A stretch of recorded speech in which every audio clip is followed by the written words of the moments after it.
It's 10 o'clock. Will we start the broadcast? Think we will. I'll let Roisin is behind camera here, so I'll let her start us. Morning, everybody. Thank you for joining us this morning. So before I introduce Zoe to you, I just wanted to go through a couple of housekeeping points. You'll see on the right-hand side of your screen that you have a control panel.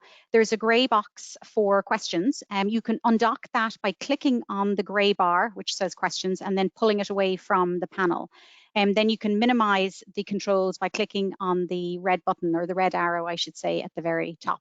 So please feel free to ask us as many questions as we can, or as you can. We have allocated half an hour this morning. We appreciate that many of you are really busy prepping for opening at the end of this month.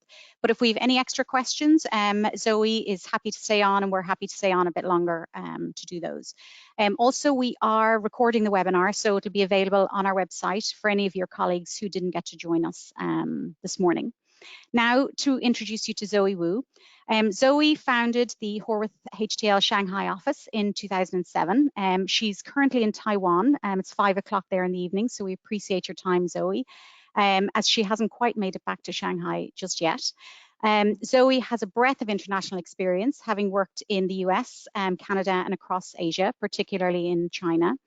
She works extensively in the hotel sector, particularly in relation to market research, feasibility studies, asset management, and master planning. Zoe also works with Cornell University and is Vice Chair of the China Council for Cornell College of Business.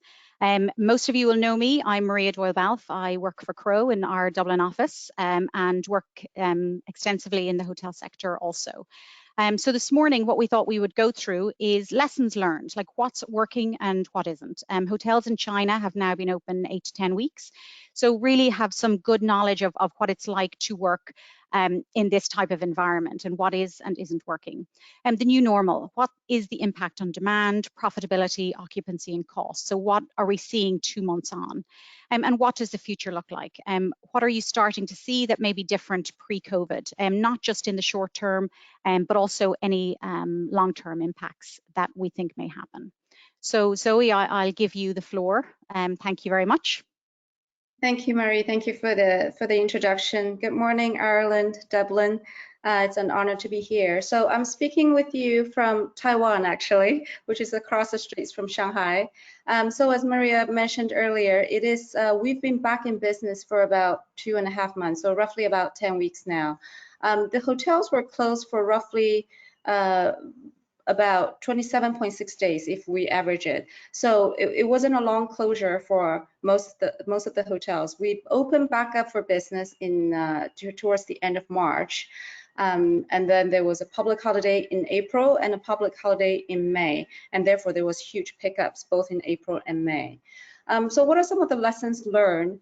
I think, you know, to break it down briefly for everybody to better understand, I think we can talk about it from 3 different perspectives. So obviously there is the cash flow perspective that we can talk about.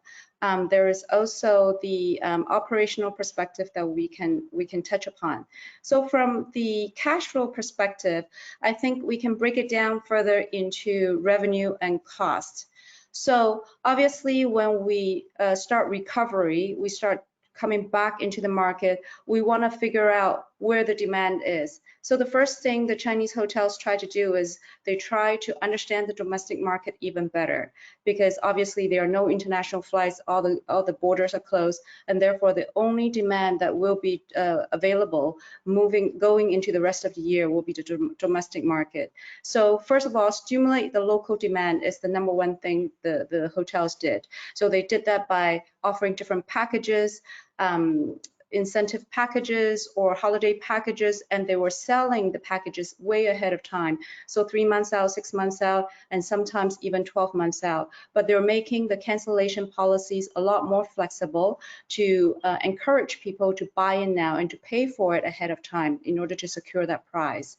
And some of the other packages that were becoming more and more popular were things such as staycations. So encourage local people to take vacation in the local hotels and package that with some kind of room service or delivery service from other outside independent food and beverage establishments. So things like that, really explore and deepen your connection with your local demand and know your neighborhoods and know what the consumer patterns are and understand that. So that's from the room's perspective.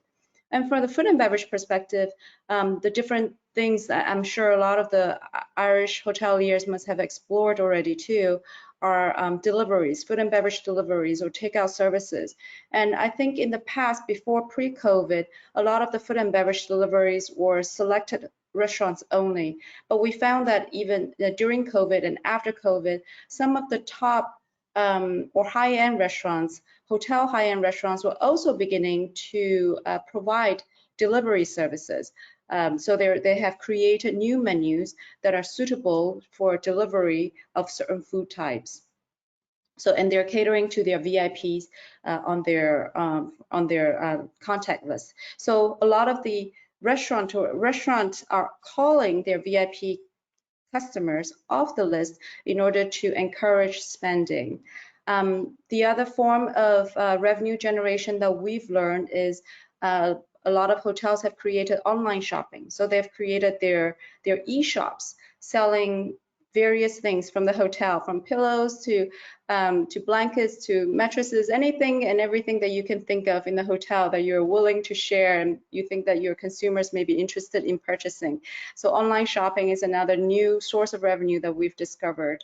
And I think some hotels have even gone further in creating sort of accountability for every single department. So making their divisions or their departments business units or turning them into business units. So each unit, each department is becoming responsible for their own revenue and profit. So those are some of the things that we've seen in the revenue perspective. In terms of cost, I think, most of the hotels by now in Ireland, I'm sure you've explored all different ways of trying to streamline or trying to save cost. Some of the measures, I think it's similar, are, labor cost control, things such as hiring freeze and no overtime, obviously, and perhaps clearance of your leave, advance pay, or advance leave and unpaid leave, so on and so forth. But some of the other aspects that we found is, I think a lot of the hoteliers are going back to their operators, or the owners are going back to the operators and having more in-depth discussions to see how else can they explore ways to save costs in terms for the owners. So, renegotiation of management agreements for certain properties, we've seen that too. We've also seen operators going back to the vendors and renegotiate prices. Obviously, closing down of guest room floors and restaurants, so those are some of the ways to save costs. But when you're when you're opening back up again, perhaps what we've seen is most hotels have actually opened back up in phases as well. So they didn't just open up 100% of all the rooms or all the restaurants, and a lot of facilities are still remains closed. So the swimming pools, the spas are still closed, but they were opening up the guest room numbers according to demand. So those are some of the areas that we've looked at. Ask you there, sorry, Zoe, just going back to the revenues for a moment, with regard to occupancy then, so if hotels haven't necessarily opened all of their guest rooms initially, partially that was due to levels of occupancy.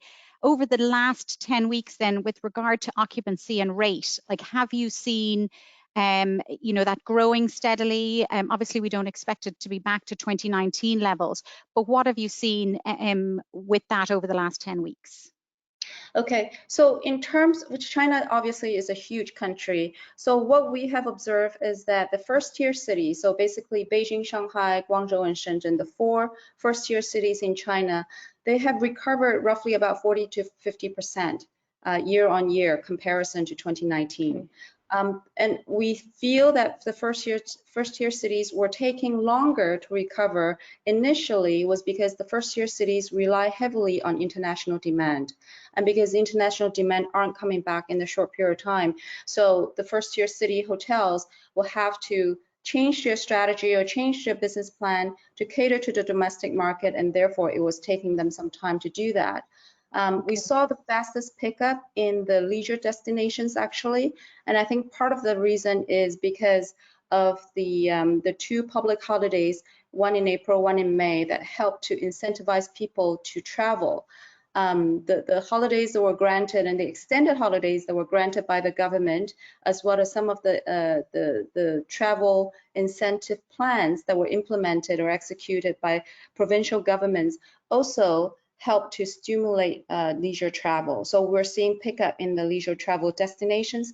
Some of them were reaching a high of 90% occupancy during those holiday periods, and they were pre-selling a lot of their packages. And then the third category will be the provincial capital. So we're seeing a lot of the provincial capitals bouncing right back as soon as business were back. The provincial capitals were roughly at about, we will say 50 to 60% of the business travel compared year on year to last year. Okay, and then is that predominantly leisure, or are you seeing, how are you seeing business travel or conferences and meetings? How are you seeing that coming back? Well, conferences and meetings aren't coming back as quickly, and for obvious reasons, because of social distancing and all the different measures that are still in place. Congregational crowds is still not allowed. So we're seeing smaller type of meetings taking place. So anything that from board meetings are still in demand, and small weddings. We're seeing small weddings for banquet businesses. But other than that, there are really no congregation larger than 20 people, even though I think the number restriction is 50, but we're seeing mostly groups in the 20s. Business travels mostly in the provincial capitals, and leisure travels in sort of the resort destinations. So we learned that people still want to travel. There is still a bit of pent-up demand in that area. Okay. Very good. And average rate then, what about average rate? Has that been impacted? Like, that's a concern here that hotels worked hard to actually build up their rate, that will get impacted, which obviously directly impacts profitability. Have you seen that change? Yes and no. So we've seen the first tier cities, or your gateway cities, really holding on to their rates, and they're really trying to maintain the rates as much as possible without providing too much discount. But some of the other second tier cities are not as strong when it comes to holding on to their ADR. Having said that, I think they're taking, once the demand is back, we're seeing the second tier, third tier cities slowly coming back. But if we're to look at the year-on-year average, there will be a sharp drop for sure, because a lot of the hotels are also involved in the pre-sale packages, if you will. So even though if we go onto the OTA platform and look at a week out or 2 weeks out, you look at the room rate, it's pretty stable, or it's pretty similar to what we were paying last year. But if you look at it for, if you look at their holiday packages that they're pre-selling, those are heavily discounted. Okay. So how about then, you were talking about the costs and things, what's worked and what hasn't worked. What are other ways that hotels are looking at reducing their costs or bringing in new things or new ways of doing business? Well, I think in terms of costs, because there will be new costs as well, because there's new sanitizing standards and new post-COVID type of safety, health and safety implementations that's required. So I think there are also added costs to what we're already carrying. So having said that, I think the number one way to really streamline costs is to streamline your operating model. So we've seen that a lot of our hotels are restructuring their org chart to try and streamline or minimize the labor force as much as possible, wherever possible. And during the COVID period, we also saw some of the domestic brands using that time to create systems that could eventually take over certain manual tasks. So they're trying to rely more on systems and technology in order to reduce labor force in the long run. So we're seeing business model getting revamped as well during this time. So that's something that's positive that's coming out of the COVID-19 period. But obviously that's not necessarily saving costs initially, because there's cost outlay in order to get these things happening. But then in the long run, we see that as a cost saving measure. And also we're seeing a lot more sort of robot usage, so to increase sort of what we call contactless services. So some of the mid-tier hotels are starting to use robot only for room service or any sort of amenity deliveries. And check-ins are, a lot of them have switched over to kiosks only check-in. So some of these changes we're also seeing because of COVID. So there are some positive things that's coming out of it. But in terms of overall sort of other lessons learned, I think, you know, safety-wise or health and safety-wise, what China has done that I think a lot of other countries hasn't really executed is the mandatory wearing of masks. So that's mandatory everywhere we go, especially if you're going into any public space. So to enter a hotel, all masks are required, and they will definitely check your temperature to ensure that you're below 37 degrees Celsius. And everyone has a QR code. So upon traveling to a province or leaving a province, your QR code is tracked. So every person in China has a QR code on their phone, and this QR code follows, so it tracks everywhere that you go to ensure that you haven't been to what they call a risky area.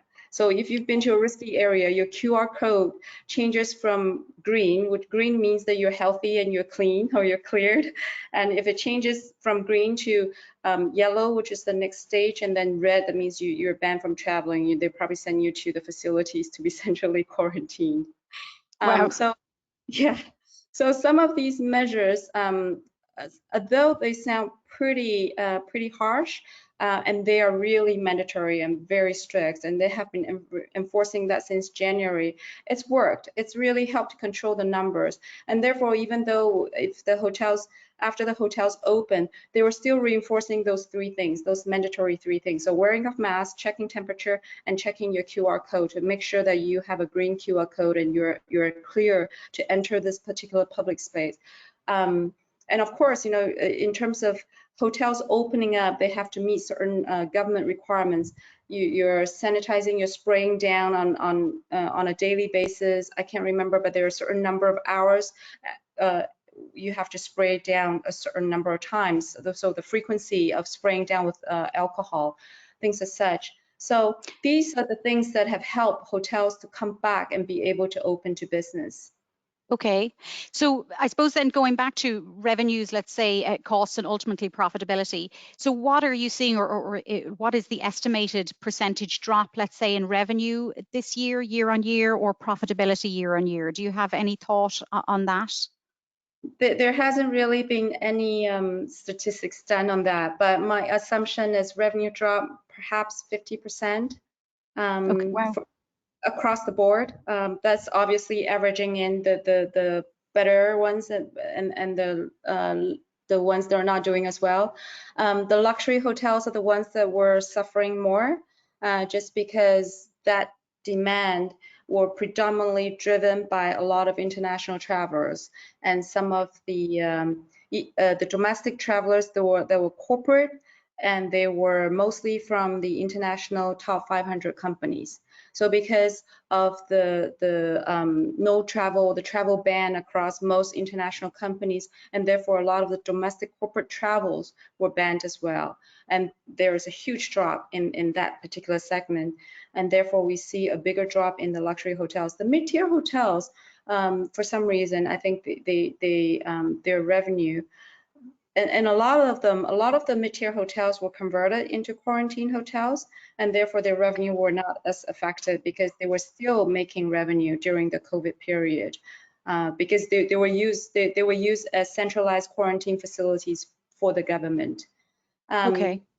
Yeah. So what do you think the future, I suppose, what does the future look like? Or when do you see that China will, obviously the majority of demand in China is domestically driven anyway, but Mm. what, when will China start to regain? What impacts will this have, I suppose, even medium to long term on the hotel market there?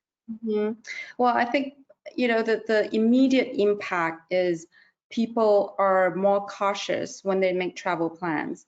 They want to ensure, so first thing they check is the QR code for that particular province to see whether or not it's a safe place to go. For example, the outbreak in Beijing this week has changed a lot of travel plans and a lot of cancellations in Beijing and people coming out from Beijing. So that's created sort of a domino effect across the entire nation, because people, residents of Beijing, were free to travel in and out of Beijing since I think maybe April or late March, but because of the incident this week, that's stopped, or their travel's been banned. And therefore, again, that's impacted all the provinces that people were traveling to and from Beijing. And so I think, for a lot of these hotels to really understand what will happen, all they can do is really monitor policies on a day-to-day basis, but to really prepare for the worst, which is just hunker down and control cost. That's really the only thing that hotels can do for this Okay. year. And we think that it will not, it probably will be 2021 when we see the performance start to stabilize again. And that's if internationally the pandemic has somewhat been controlled. If the pandemic is still, even if the pandemic is controlled within China, but it is still outbreaking in the rest of the world, China hotels will still be impacted. Okay. Mhm. A couple of questions coming in here. Employees and full-time employees, Mm. what percentage, I know it's slightly different in China to Ireland, but what percentage of pre-existing full-time employees have been rehired? Well, there aren't that many employees that were really let go in China, just because Okay. it is still a socialist system and it's under a very different labor force structure or labor law governing.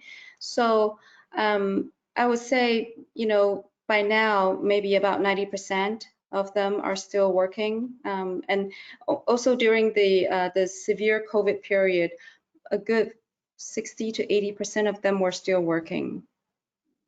Okay. Yeah. Um, what about government supports? Have the government provided funding supports for hotels or other supports to generate demand for Mhm. the sector? Well, so the government has provided support in two different ways. So one for the owners and developers, and the other one for the more so for the operators. But not specifically in those ways, but we can categorize them into those two different type of support. So the support that are more relative to the operators are the incentive travel plans that the provincial government are able to provide to the residents. So these include they are cutting short. Some of the provinces are cutting short the number of work days in a week. So some of them have reduced down to 4.5 work days. So given a half day, an additional half day weekend to encourage people to travel. And those provinces that are doing that is also providing an incentive payment to encourage leisure travel demand. So those Okay. two things are coupled to encourage travel and to encourage spending.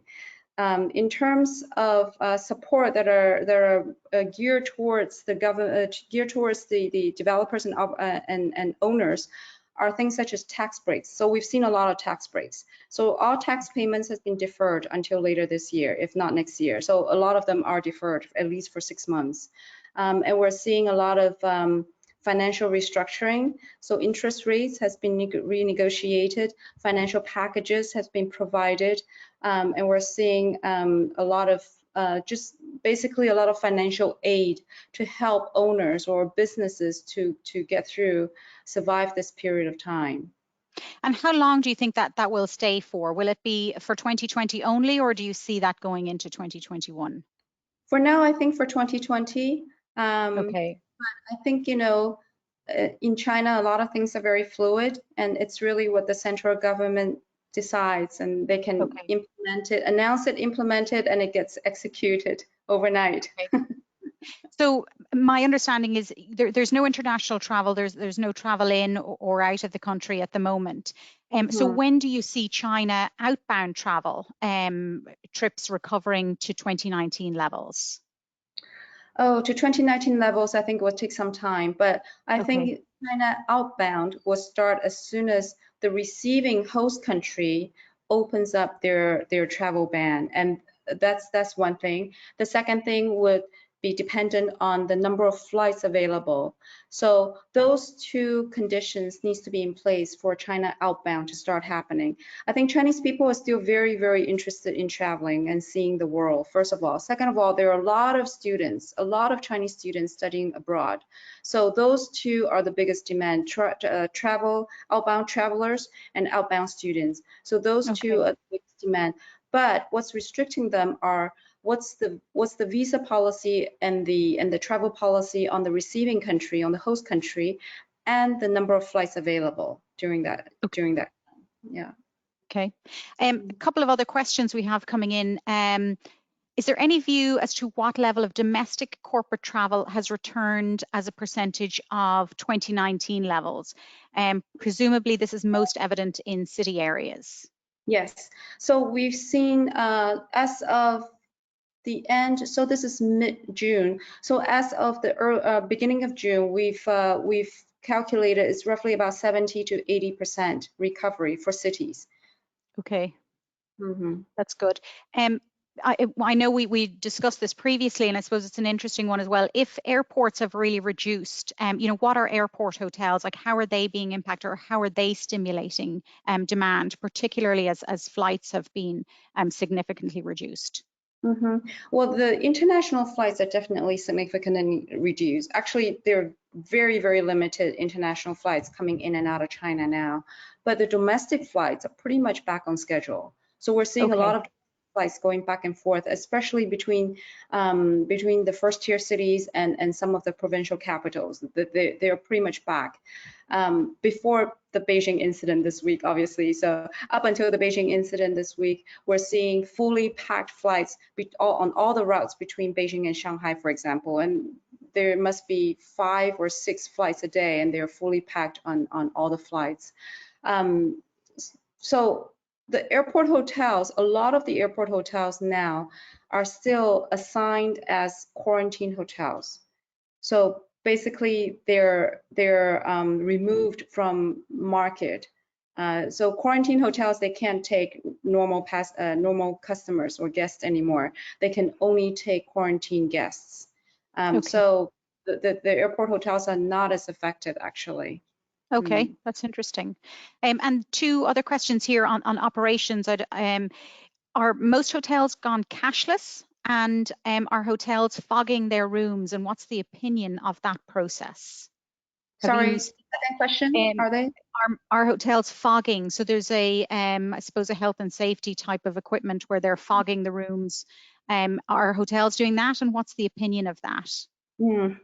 Okay, so the first question, yes, a lot of hotels have gone to cashless payment, and we've done that even since COVID-19. So China has pretty much been cashless for maybe 2 years now, if not 18 months or even longer, perhaps.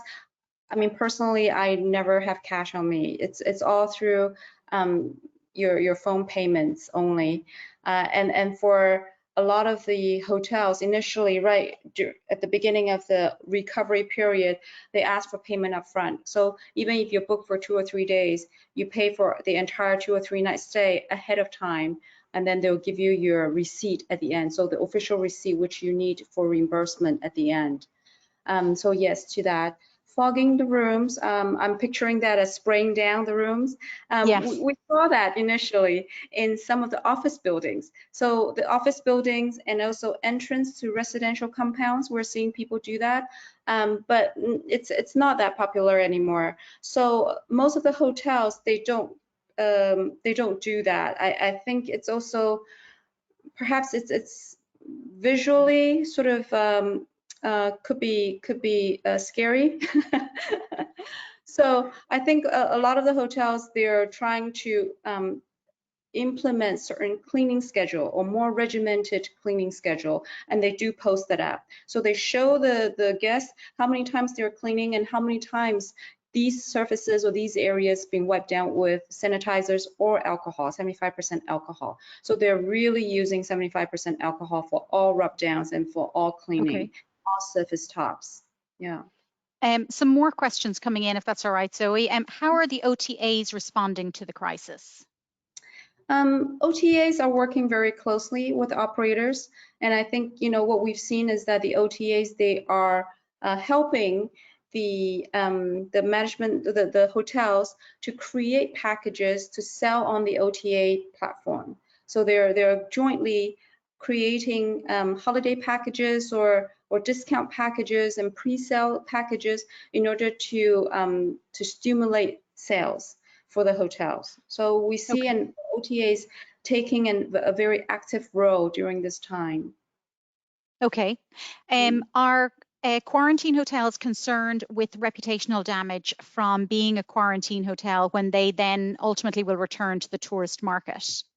Yeah, I think a lot of brand hotels will be concerned with that, and therefore when you look through the list of quarantine hotels, you'll find that they're mostly domestic brands, very few international brands. They are Okay. mostly domestic or self-managed hotels, mostly. So judging from the list that I've seen, I'm guessing, I'm thinking, my conclusion is yes, I think a lot of hotels will be concerned about that. And most of the hotels are mid-tier hotels and budget hotels. Okay. Mhm. And how many hotels in China with swimming are managing their swimming pool areas and spa treatment areas? Oh, they're What are the still all closed. protocols? They're all Yeah, closed. they Okay. they won't be opening until further notice for sure. So hot springs, spa, swimming pools, any kind of physical contact type facilities are all closed still. Okay. Okay. Mhm. It's 10:30, so I'm conscious of time. Any final thoughts or your opinion on the future or on hotels now will manage over the next couple of months? Any advice for Irish hoteliers? Well, I think, the one thing that we truly believe in during the entire COVID period, and China actually experienced it much earlier, started back in January, is that we believe that no crisis will last forever. So that's definitely a belief that, that enabled everybody to move forward and look into the future and look for opportunities and ways of doing things differently. So a lot of the questions that we help the developers or the owners and some of our operators is to help them ask themselves, when all this is over, where do you want to be?